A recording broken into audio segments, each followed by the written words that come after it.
먼저 여러분 주보 5페이지를 좀 보시겠어요? 오늘 설교 제목도 보시는데요.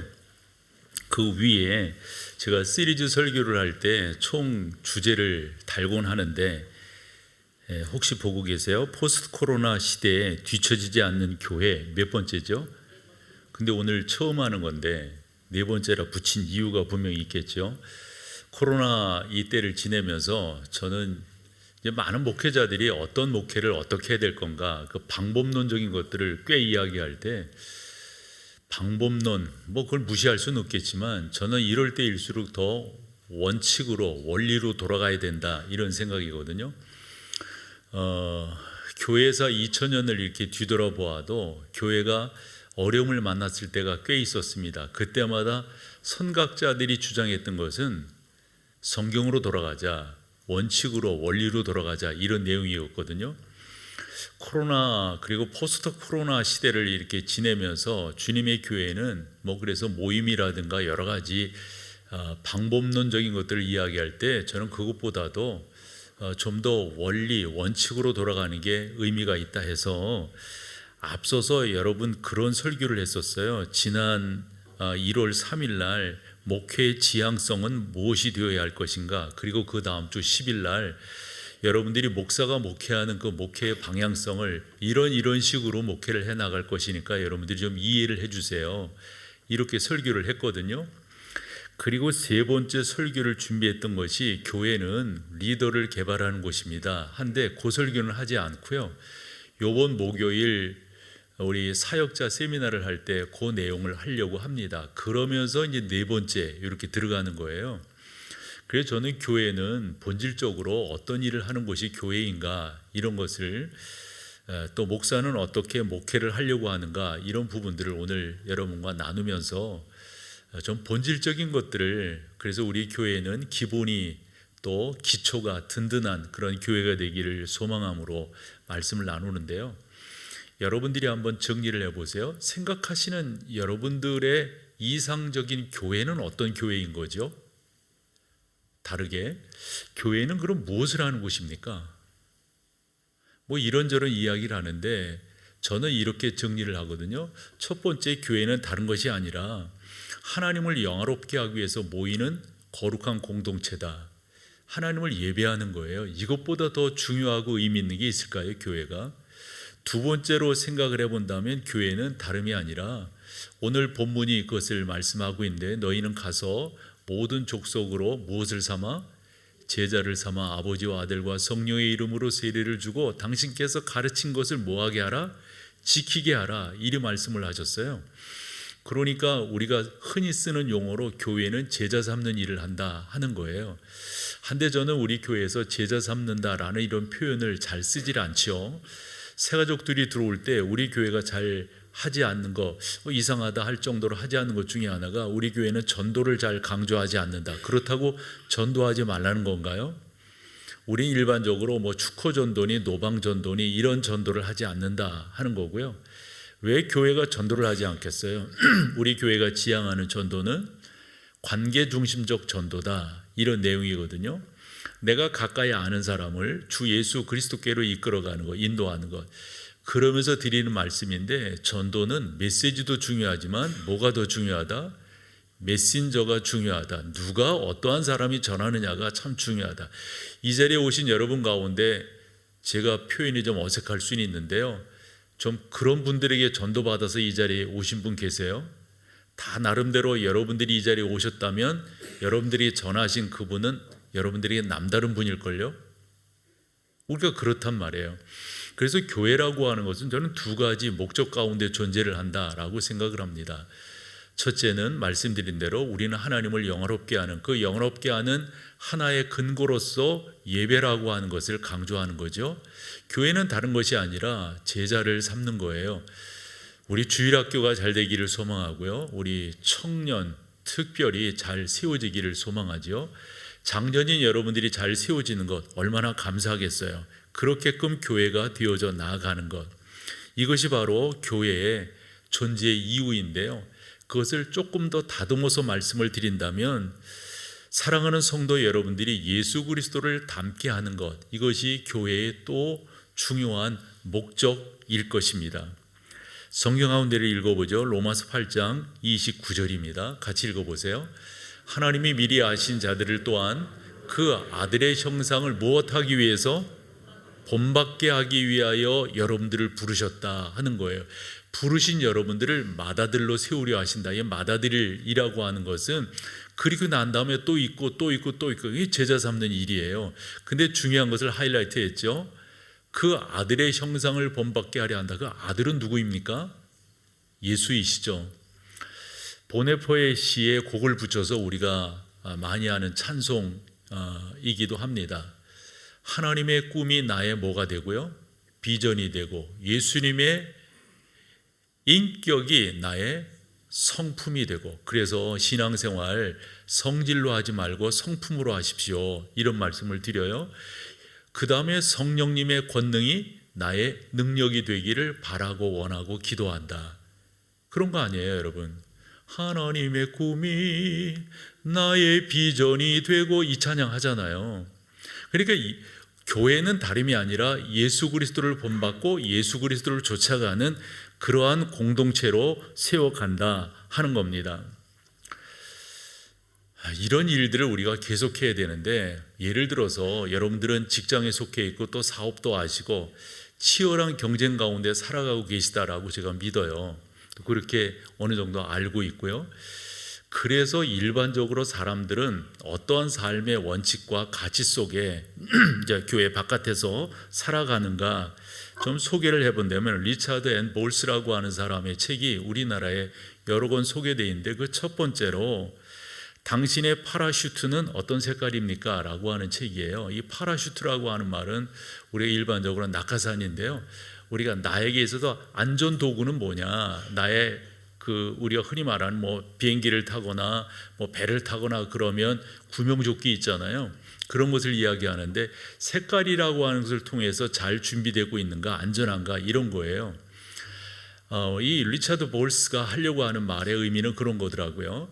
이 세상에 있어서 많은 사람들이 자기 개발이 뛰어나다는 거예요. 그래서 자기가 배움이라든가 건강이라든가 이런 부분들을 잘 갖추고 있는데, 정작 세상에서 당신들이 직장이면 직장 이런 데 쓰려고 하는, 또 그것을 원하는 그런 시간들은 좁아진다 하는 거예요. 제가 그 내용을 좀 정리한 것으로 읽어볼게요.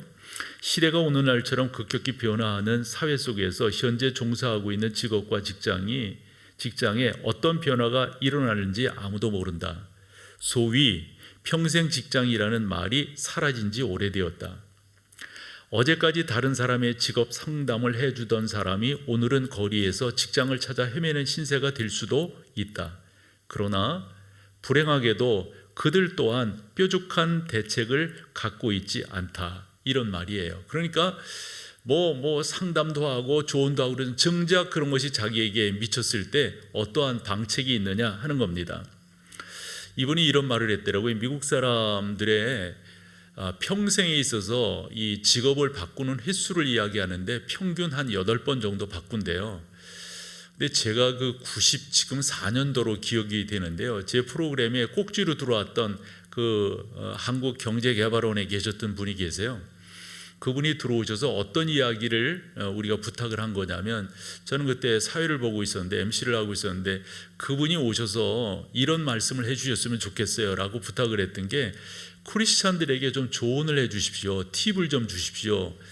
근데 이분이 나올 때마다 하시는 말씀이 몸값을 높이십시오, 이 말이었어요. 그거 모르시는 분 안 계실걸요? 그러면 왜잖아요. 왜? 그랬을 때 이분이 하는 말이, 우리나라도 얼마 안 가서 직장을 옮기는 그것이 미덕이 되는 세상이 올 겁니다, 이 말이에요. 사실 94년도 기억을 거슬러 올라가 보면 그때 직장을 옮긴다, 이게 미덕이었어요. 사람들이 아마 그런 식의 좀 배신자 이런 그런 어떤 요즘식으로 말하면 프레임이 있잖아요. 그런 식으로 생각될 때라고요. 직장을 옮긴다, 이거. 그래서 교인들이 교회를 옮기고 목회자들이 교회를 옮기고 이런 것들이 미덕이 아니라 되게 이렇게 터부시되는 그러한 시대 속에 우리가 살았단 말이에요. 그런데 여러분 기억되세요? IMF가 지나면서 사람들이 직장을 옮기는 것이 그러면서 옮기기 시작하고, 이게 그 사람이 가지고 있는 실력, 그 사람의 평가가 되어져 버렸단 말이에요. 저는 그때 그 이야기를 들으면서 몸값을 높여라 할 때, 저는 그때 목사였으니까 제 스스로가 그때 부목사였을 때거든요. 무슨 생각을 했냐면, 나라고 하는 상품이라고 할 때 누가 나를 구매하는가? 교회잖아요. 교회라고 하는 그 구매자가 상품이라고 하는 목사를 구매할 때 어떤 상품인 목사를 구매할까, 이런 생각하면서 저를 준비하곤 했었거든요. 말인즉슨 세상은 그렇게 준비하고 그렇게 또 도전하고 그렇게 자기가 관리하고 이럴 때 뭔가 되어지는데, 이 리차드 볼스가 하는 말이, 그러므로 사람들이 이렇게 직장도 옮기고 이렇게 옮기는데 그때마다 똑같은 고민을 하고 방황하지 말고 정신적, 육체적으로 피폐해지지 말고 자기를 준비해라. 그러면서 무엇을 어디에 어떻게 할 것인가 자기 자신 속에 해결책을 가져라, 이런 표현을 했더라고요. 그런데 요 말에 피터 트러커가 좀 붙인 말이 있어요. 그래서 이 리차드 몰스 같은 사람은 우리가 흔히 말하는 동기부여가다. 사람들에게 동기를 부여해서 용기를 주려고 하는. 그래서 우리나라도 이제 그런 직업군들이 이제 생기잖아요. 강의를 뭐 잘하고 뭐 특강을 잘하고 이런 사람들을 부르곤 하잖아요. 그걸 제가 지난번에도 한번 말씀을 드렸으니까 그 정도로 하고, 이런 리차드 몰스 같은 사람의 이런 권면에 그 피터 트러커가 좀 더 의미 있게 설명을 했기에 인용을 해보면 이렇습니다. 개인의 평균 수명 및 평균 근로 수명, 특별히 이분의 표현이 참 의미가 있고 재미가 있어 설명을 해보면, 지식 근로자의 평균 수명은 매우 급속도로 증가하는 반면 고용기관의 평균 근속 기간은 실질적으로 감소하고 있다. 뭔 말인지 여러분들 금방 아실 것 같아요. 그래서 난 요 말이 더 와닿던데, 지식 근로자의 평균 수명은 그런데 정작 일하려고 하니까 고용된 기관에서는 요 정도만 일하고 요 정도만 일하고 그만둬라, 이런 식의 이야기를 한다 하는 거죠. 그랬을 때 어떻게 하겠느냐? 그래서 리차드 몰스 같은 사람도 그렇고 피터 트러커도 그렇고 그러기 위해서 준비해야 된다. 이 피터 트러커는 이런 말을 했어요. 지식 근로자들은 그들의 고용기간보다 더 오래 살게 될 것이라는 예측을 할 수 있고, 그에 따라 남은 인생의 후반부를 위해서 새로운 경력을 쌓고 새로운 기술을 익히며 정체성을 새롭게 해야 한다. 뭐 우리가 일반적으로 교과서처럼 생각하는 그런 이야기들을 이런 미래학자들이 하고 있는 것을 보게 됩니다. 그런데 이 리차드 볼스가 책 한 권을 더 우리 가운데 소개를 했는데, 그것이 이제 번역이 되어서 나와 있어요. 나를 명품으로 만들어라, 이런 말이에요. 그 명품으로 만들라고 하는 이 말도 알잖아요. 그러면서 이 볼스가 하는 말이, 사람이 살아가는 데 있어서 일반적으로 세 개의 가방을 준비해야 된다. 그 첫 번째 가방은 교육의 가방이다. 이제 배움이라고 하는 게 그만큼 중요하다 하는 말이고, 두 번째 가방은 일이에요. 일. 자기가 어떤 일을 하면서 살 건가. 세 번째 가방의 의미가 있더라고요. 은퇴 후의 생활에 대해서 준비를 해라. 예를 들어서 목사인 저도 어느 정도 가면 이제 은퇴를 하잖아요. 그 후에 어떻게 살 건가, 이런 부분들을 준비하지 않으면 안 된다 하는 거예요. 제가 뭔 말을 하려고 합니까? 이 리차드 볼스의 두 권의 책을 소개하고 피터 트러커의 나름대로의 주장들을 이야기하면서 세상은 그렇게 살아가고 준비하고 그렇게 하고 있어요. 뭔 얘기예요? 목회는 어떠냐는 거예요. 목회는 준비하지 않으면 될까요? 여러분, 우리가 같이 공감하며 나가지 않으면 될까요? 저는 그래서 오늘 여러분과, 목사는 이 목동제일교회라고 하는 이 거룩한 이 공동체를 어떻게 목회할 거며 어떻게 세워나갈 것인가, 이런 부분들을 말씀을 드리려 하니 여러분들도 같이 공감해 주시고 함께 협력하여 노력하여 주님의 교회를 세워가자, 이 얘기를 하려고 하는 거예요. 교회가 미래를 준비하지 않으면, 교회가 미래 세대를 키워내지 않으면 그거 가능할까요? 우리 교회는 주일학교가 자랑스러운데요, 교회의 규모 이런 전체적으로 우리 교회만큼 주일학교가 짜임새 있게 되어지는, 제가 어느 친구에게 우리 교회 이제 주일 저녁이 되면 우리 교육자가 저한테 주는 그 교회 통계 보고서가 있어요. 그럼 주일학교 뭐 다 작년부까지 내가 그걸 그대로 보여줬어요. 그대로. 저는 뭐 여러분들이 알다시피 우리 교회는 뭐 몇천 명 뭐 이런 식으로 이야기하지 않는다는 거 알잖아요. 우리 교회는 지난주에 1522명이 모였습니다. 청년부를 빼고. 정확하죠? 그렇게 말하는 나름대로의 그 자세들을 우리가 가져야 되는데, 그랬더니 이 친구가 보고 깜짝 놀라는 거예요. 내가 그래서 그런 말을 했어요. 우리 교회는 주일학교 선생님들의 수고와 헌신이 이렇게 만들어내고 있다고. 뭔 말을 여러분들과 좀 나누고 싶으냐면, 교회가 미래를 준비해 나가지 않는다면, 그래서 저는 올 한 해를 시작하면서 특세 때 여호수아의 말씀으로, 여호수아가 24장에서 그렇게 교훈했잖아요. 15절 뭐지요? 나와 내 집은 여호와 하나님만을 섬기겠습니다. 그 말은 뭐예요? 역설적이잖아요. 당신들 맘대로 하십시오지만 맘대로 하라는 거예요. 그게 여러분, 우리가 우리의 자녀 세대들을 신앙 안에서 믿음 안에서 잘 준비시켜서 키우지 않는다면, 우리 교회가 또 감사한 것 중에 하나가 젊은이 선교가 안 된다고 그러잖아요. 뭐 우리가 잘 아는 대표적인 캠퍼스 전도기관인 CCC 같은 경우도 뭐 IBF 같은 경우도 그러고 다 보면 뭐 시들시들 하거든요. 그런데 할 수 있는 데가 딱 한 데 있어요. 우리나라는 유독이 그런 제도적으로 군대예요. 군대에 군선교사를 파송을 해서, 저는 제가 목회하는 저 동안 7명 정도를 파송하고 싶은데 지금 4명을 파송하고 있죠. 지난번에 사자교회를 방문했어요. 리모델링을 하고 그 감사 예배를 드릴 때 그 교회에 파송받은 우리 군선교사인 김재호 목사가 그 말을 하더라고요. 여러분들, 우리 교회 그 포병 대대거든요. 근데 거기에서 하는 말이 70여 명 모이는데 이 70여 명 중 60%가 군대 와서 처음 교회에 나온 친구들이라는 거예요. 너무 감동 먹었어요. 이런 친구들을 교회가 세워내서 제대하고 나서 그래도 교회로 가지 않겠어요? 적어도 교회는 이와 같은 역할들을 감당하는 것이다 하는 거죠. 저는 목사로서 여러분들과 같이 교회는 어떤 일들을 하는가, 무슨 일을 하는가, 이것을 좀 더 나눠보고 싶은데요. 성경을 읽으면서 좀 말씀을 드릴게요. 로마서 12장 5절 말씀을 같이 한번 읽어보세요. 이와 같이 우리의 많은 사람이 그리스도 안에서 뭐죠? 한 몸이 되어 서로 지체가, 나는 이거 중요하다고 생각해요. 중요하다고. 제가 이 목회를 하면서 깨닫는 것 중에 하나가요, 성숙한 사람과, 표현이 좀 어색해요, 미성숙한 사람의 차이가 있다면 뭔가, 미성숙한 사람이면 사람일수록 공동체보다는 개인을 강조합니다. 자기 주장이 옳대요. 성숙한 사람은 어떨까요? 공동체를 강조합니다. 주님의 교회, 말 그대로예요. 한 몸을 이루어갔다고 하는 건 목장을 강조합니다. 이게 건강한 교회의 모습인 거예요. 또 하나 성경 구절, 에베소서 4장 13절 먼저 읽을게요. 13절, 우리가 다 하나님의 아들을 믿는 것과 아는 일에 하나가 되어 온전한 사람을 이루어 그리스도의 뭐죠?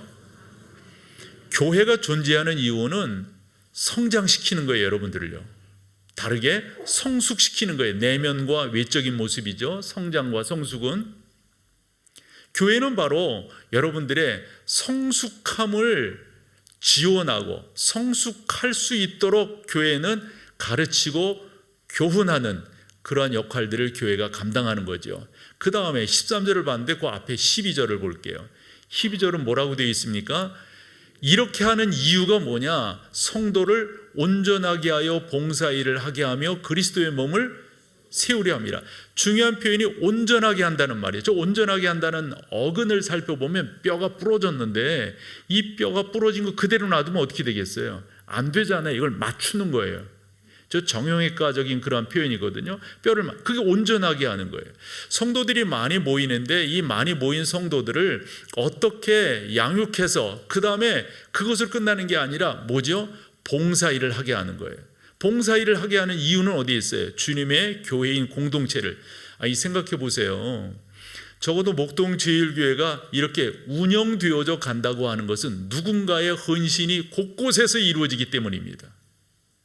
주일학교면 주일학교, 여러분들이 오시면서 주차면 주차, 안내면 안내, 모든 교회에서, 우리 교회에서 제일 늦은 시간까지 봉사하는 파트가 재정 파트예요. 그 안에 보면 세상에서는 다 뭐 그런 분들인데 와서 이렇게 하고 있고 돈 세고 있고 다 그래요. 중요한 것은 누군가가 헌신하기 때문에. 토요일이면은 교회에 이 청소하는 그런 분들이 얼마나 깨끗이 청소하는지 몰라요. 의자 줄 다 맞춰놓고 다, 이것이 누군가가 하기 때문에 교회가 돌아가는 거 아닐까요?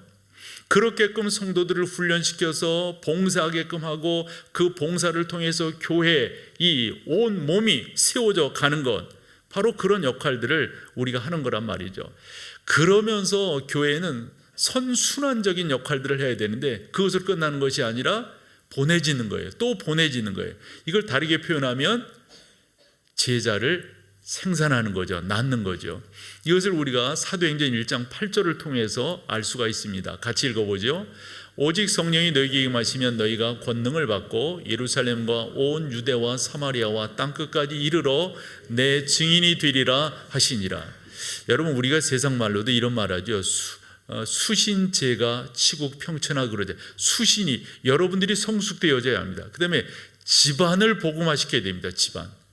먼 곳부터가 아니에요. 예루살렘과 온 유대와 사마리아와 땅끝까지. 이런 역할들을 교회가 계속적으로 할 수 있도록 독려하고 세워나가는 것. 좀 더 여러분들의 이해를 돕기 위해서 원 그래프로 한번 봐볼게요. 원 그래프로 본다면 이런 태도, 이런 모습입니다. 교회 밖에 있는 사람들을 교회 안으로 들어오는데 처음부터 예수님을 믿고 아는 게 아니에요. 그것을 우리 군중이라고 표현을 했어요. 조심스러운 말이지만 교회 안에서 여러분들이 다 예배를 드리죠. 하지만 이 자리에도 아직 예수 그리스도를 구주로 영접하지 못한 분이 계실 수 있어요. 그분이 주 예수 그리스도의 주되심을 아직 인정하지 않을 수 있어요. 그것을 일반적으로 교회 안에 있지만 그냥 통틀어서 군중이라고 할 수가 있어요. 이런 성도들을, 이런 분들을 어떻게 해요? 성도로 세워가는 거예요. 온전한 하나님의 사람들로, 성숙한 하나님의 사람들로 세워가는 거죠. 그래서 그분들로 하여금 주님의 몸된 교회를 세우는 뭐죠? 헌신자들이 되게 하는 거예요. 그것 가지고 안 돼요. 그것 가지고 좀 더 핵심 그룹으로. 이제 미국 쪽 이야기인데, 미국 쪽 사람들은 자기가 누구를 맞이할 때 이런 거예요. 현관에서 맞이하는 사람, 응접실에서 맞이하는 사람, 음식을 같이 하는 부엌으로까지 같이 갈 수 있는 이런 사람, 이게 단계가 있는 거예요. 단계가. 그래서 부엌에서 음식을 같이 할 수 있는 사람을 여기로 본다면 핵심 그룹이라고 볼 수가 있어요. 문 밖에 있는 사람이 있을 수 있잖아요. 문에 와서 방문하면서 두드리는 사람이 있을 수 있잖아요.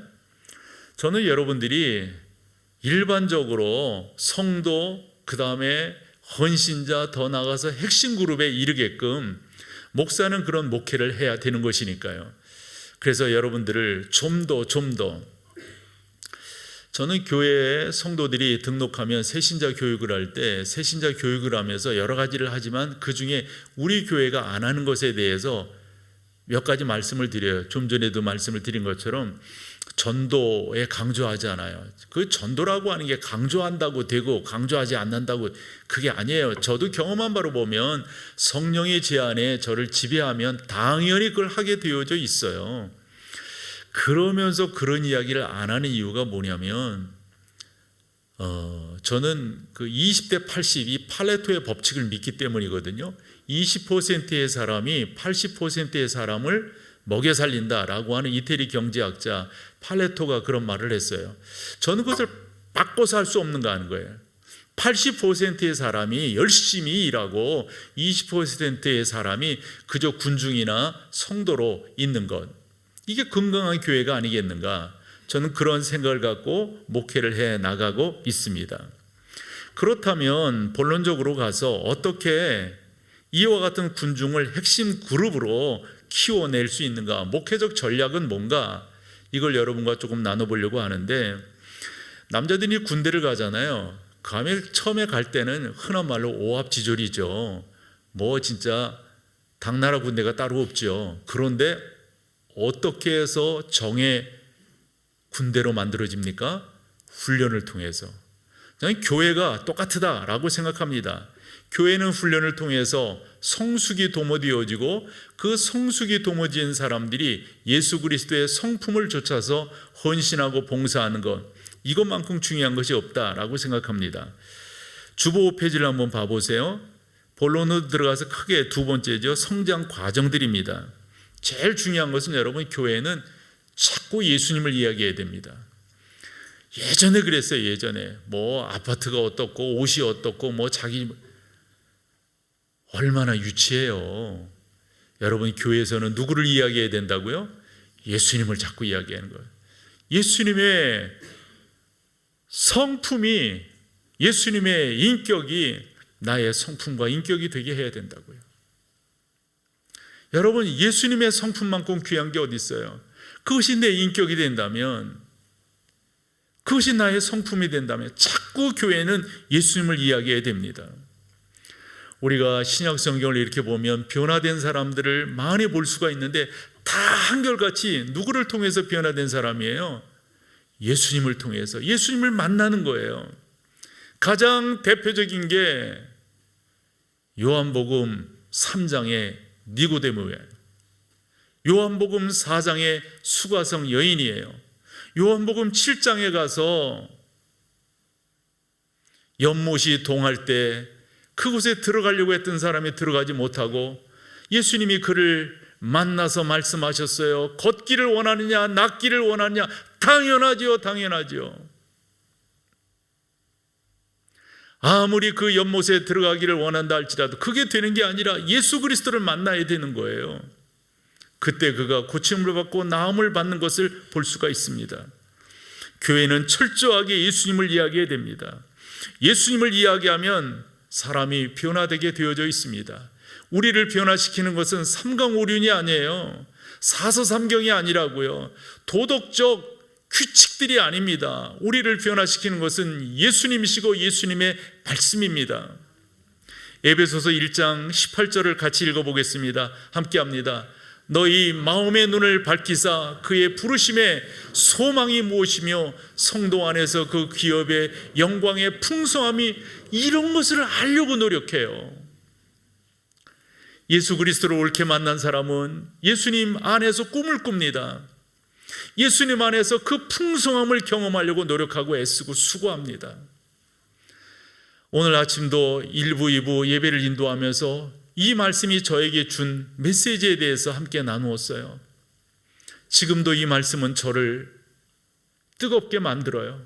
주님의 소망을 알고 싶어 하고요. 주님의 그 풍성함을 알고 싶어 해요. 그러면서 저는 여러분들과 목회하면서 저의 50대 때 했던 이야기가 지금도 기억나요. 이렇게 말을 했어요. 여러분, 하나님께서 제 50대의 목회를 어떻게 복 주시는가 나는 기대합니다. 그러면서 50대를 지나왔어요. 흔히 목회자들의 50대를 목회자의 황금기다 이런 말을 해요. 그 때를 지나오면서 하나님이 부으신 은혜들 이런 것이 저 안에 많았어요. 그 풍성함이 무엇인가? 제가 60대를 지내면서 그런 말씀을 드렸어요. 이제 저는 내년이 기대가 되고 또 내년이 기대가 되고 또 내년이 기대가 됩니다. 왜냐? 하나님에 대한 소망이 크고 주 예수 그리스도의 부으심에 대한 풍성함이 제 안에 있기 때문에 기대가 되는 거예요. 그러니까 제 안에서 열정이 생기는 거죠. 저를 이제껏 보아오셨잖아요. 저의 50대를 보아오셨고 저의 60대를, 지금 60대 중반을 지나고 있는 저를 보고 계시잖아요. 언제 제가 주님에 대한 그 열정이 식어지는 거 보셨어요? 저는 한마디로 이런 말을 해요. 예수 그리스도 성령의 사람은 게으른 것이 죄다, 이런 말을 해요. 열심히 살아야죠. 제 아내가 여기 있으니까 아마 저 사람이 알 거예요. 제가 아침절에 일어나면서 뒤척뒤척하면서 그런 적이 있는가? 한 번도 없습니다. 한 번도.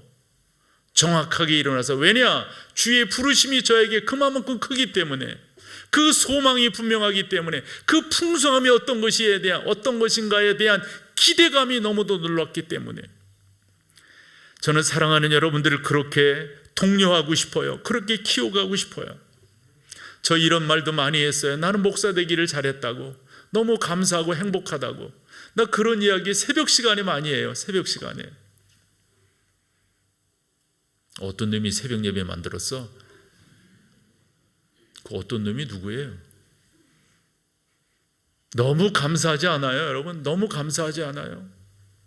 내가 주의 종이 되었다고 하는 것, 주님의 그 일, 우리 주님 말씀하셨어요. 수고하고 무거운 짐진 자들아. 그랬더니 어떻게 하는 건데요? 어떻게 하는 건데? 너 나와 함께 멍에를 메다. 멍에 너무 힘들잖아요. 우리 주님 뭐라 하셨어요? 나와 함께 하는 것은 힘들지 않다라고 말씀하셨어요. 그래서 내게 배우라.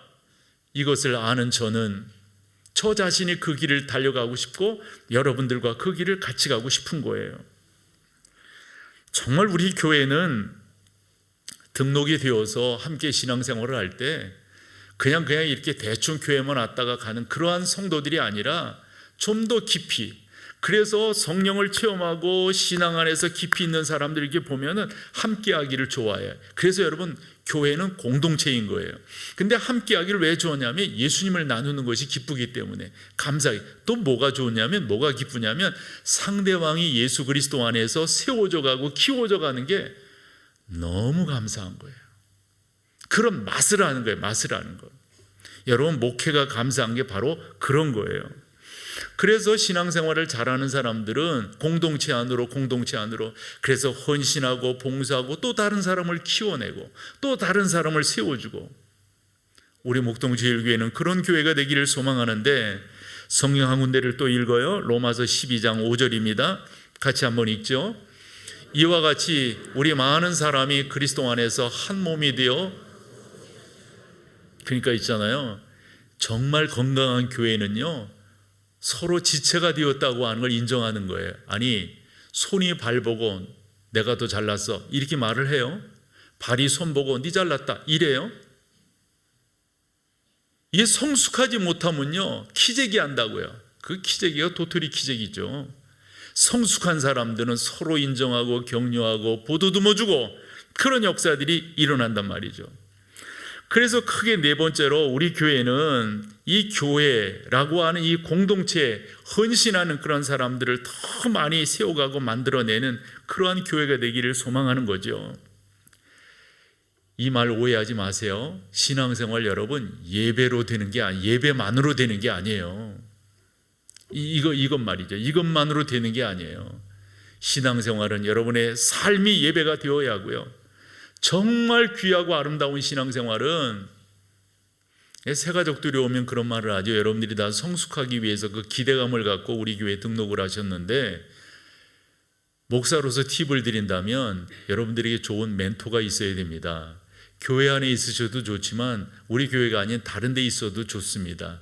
그러며 진정한 성숙을 바라신다면 멘티가 있어야 됩니다. 여러분들이 누군가에게 영적인 영향력을 미치는 그런 사람이 있어야 됩니다 라고 제가 계속 강조하지 않습니까? 저는 사람을 키운다고 하는 것, 이것만큼 귀하고 감사한 것이 없다고 봐요. 어디 가서 강의하거나 그럴 때 종종 저는 그렇게 표현을 합니다. 나는 사람을 모으는 목회를 하지 아니하고 사람을 키우는 목회를 했습니다. 이 뭔 분위기예요 이거? 긍정이에요, 부정이에요? 여러분, 저는 교회 목회를 하면서 뭐 총동원 주일이니 뭐 이런 거 안 했어요. 그런 거 한다고 그래서 조금 많이 모인다고 그래서 뭐 어쩔 건데 그게. 우리 교회가 전도에 대한 말을 안 하지만 전도하지 말라는 겁니까? 정말 중요한 것은 메시지도 중요하지만 메신저가 중요해요. 여러분들이 매력 있는 사람이 된다고 하는 것만큼 의미 있고 중요한 게 어디 있어요? 그런 하나님의 사람으로 키워지는 것, 세워지는 것, 이거 감사한 일 아니겠어요? 꼭 그렇게 세워져 나가는 여러분 되시기를 소망합니다. 그러면서 저는 우리 교회가 건강한 교회가 되기를 소망했는데, 이렇게 목회를 하면서 지난 시간들을 되짚어 보면서 이때 이거 참 잘했다 싶은 게 하나 있어요. 우리 교회가 40주년 될 때 여러분들이 생각하는 교회는, 또 여러분들이 이상적으로 생각하는 교회는 어떤 교회이면 좋겠어요? 라고 앙케이트를, 그래서 그것을 정리해서 자료로 내놓았어요. 저 책 혹시 기억되세요? 이 교회가 40주년 때 내놓은 거거든요. 그 내용들을 한 번 더 여러분들이 보셨으면 해서 교회 홈피에다가 자료실에다가 올려놨습니다.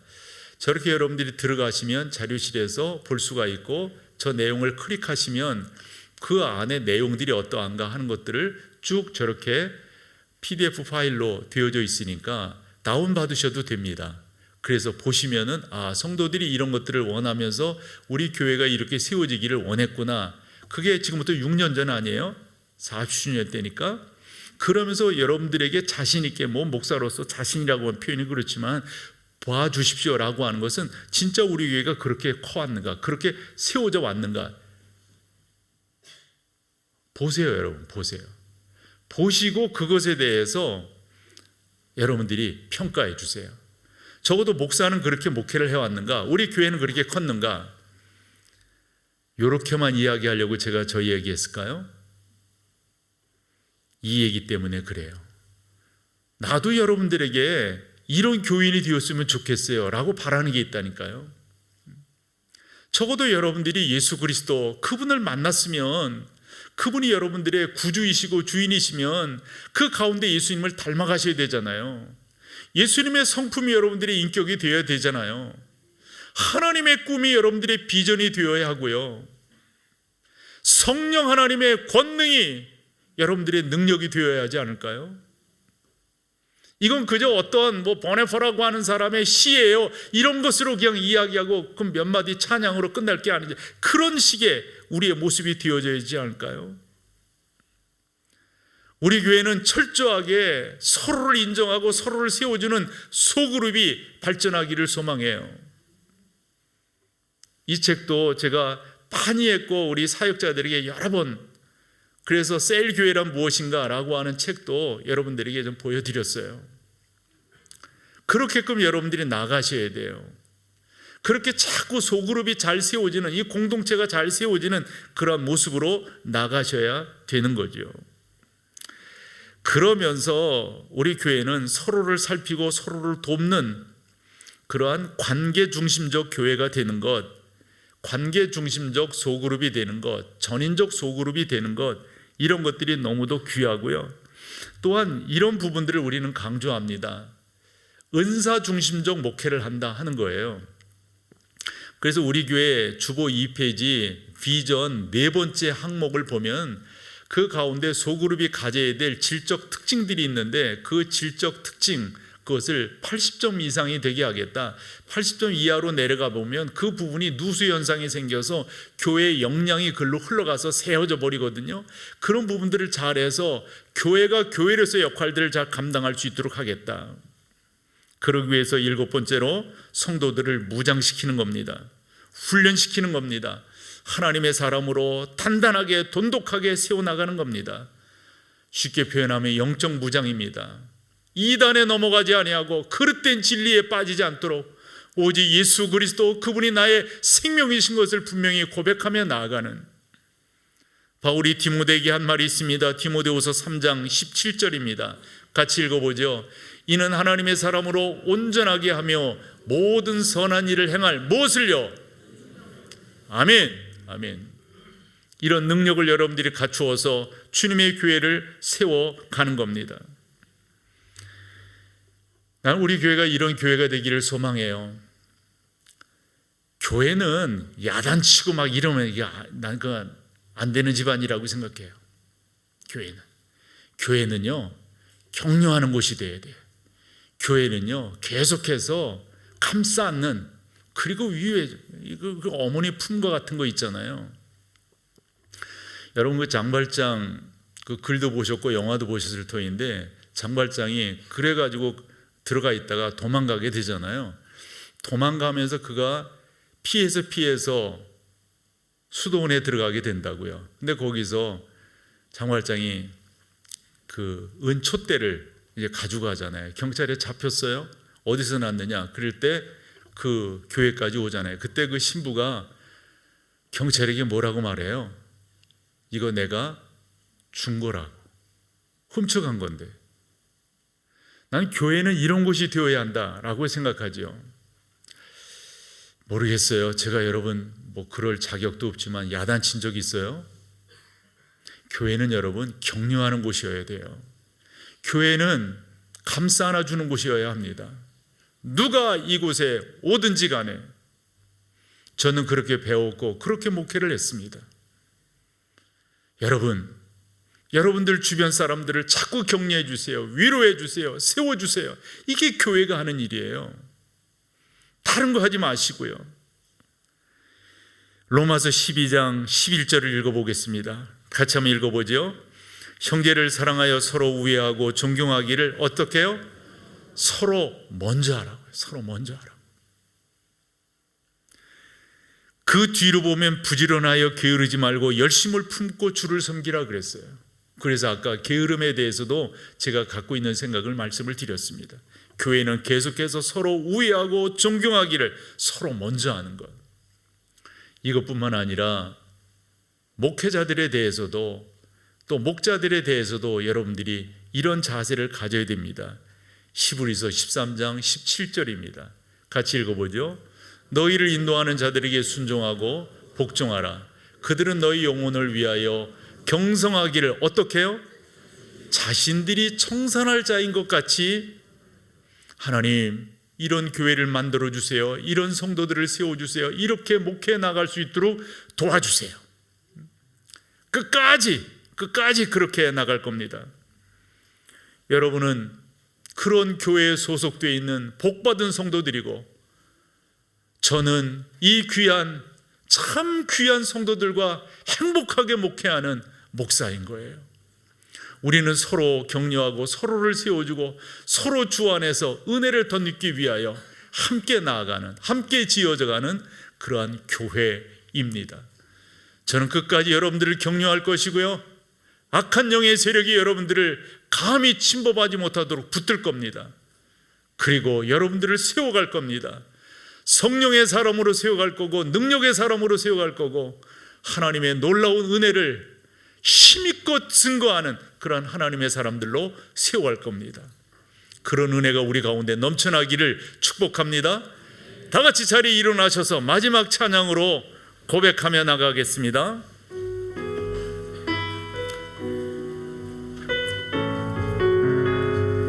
아멘.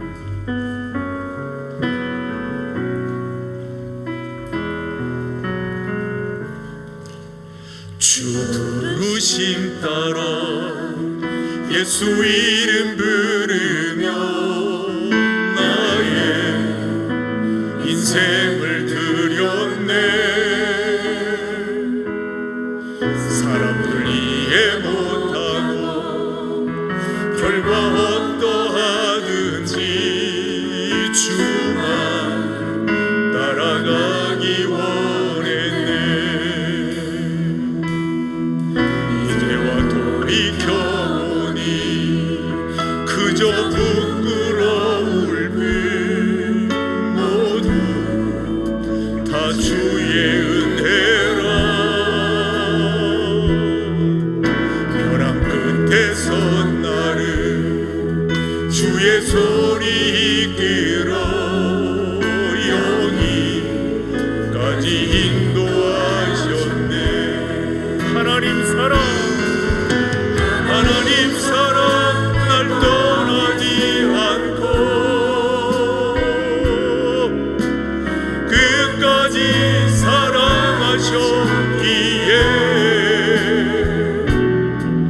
이젠 예수와 십자가만 바라보며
예수와 십자가만 바라보면서 나의 생명도 아낌없이 드리길 원했네. 아멘.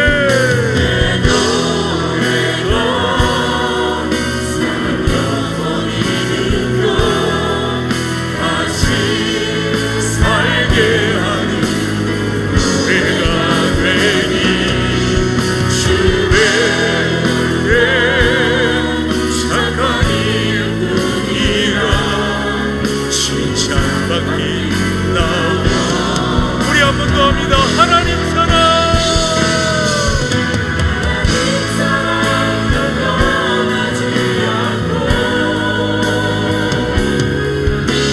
끝까지 사랑하셨기에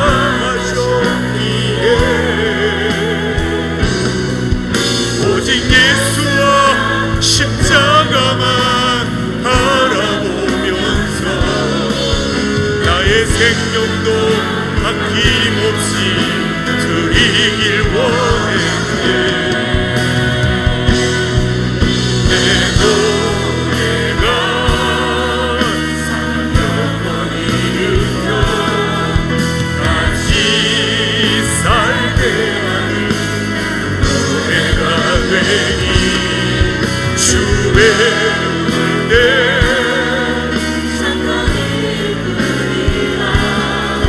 칭찬받기 나오네. 칭찬받기 나오네.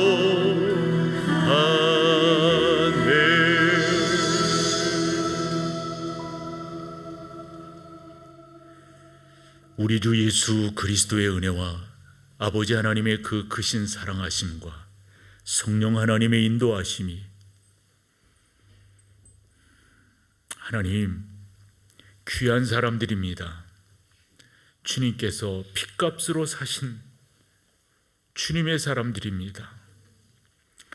이분들을 복 주십시오. 이분들에게 은혜를 주십시오. 우리가 이 세상의 원칙과 법칙대로 살지 아니하고 성령의 인도하심으로 살아 승리할 수 있도록 도와주십시오. 가정에 복을 주시고 자녀들에게 복을 주시고 하나님을 영화롭게 하는 은혜가 넘쳐날 수 있도록 주님 인도하여 주옵소서. 그렇게 믿음으로 고백하며 돌아가는 모든 사랑하는 성도들 가운데 이제로부터 영원토록 함께 있을지어다. 아멘.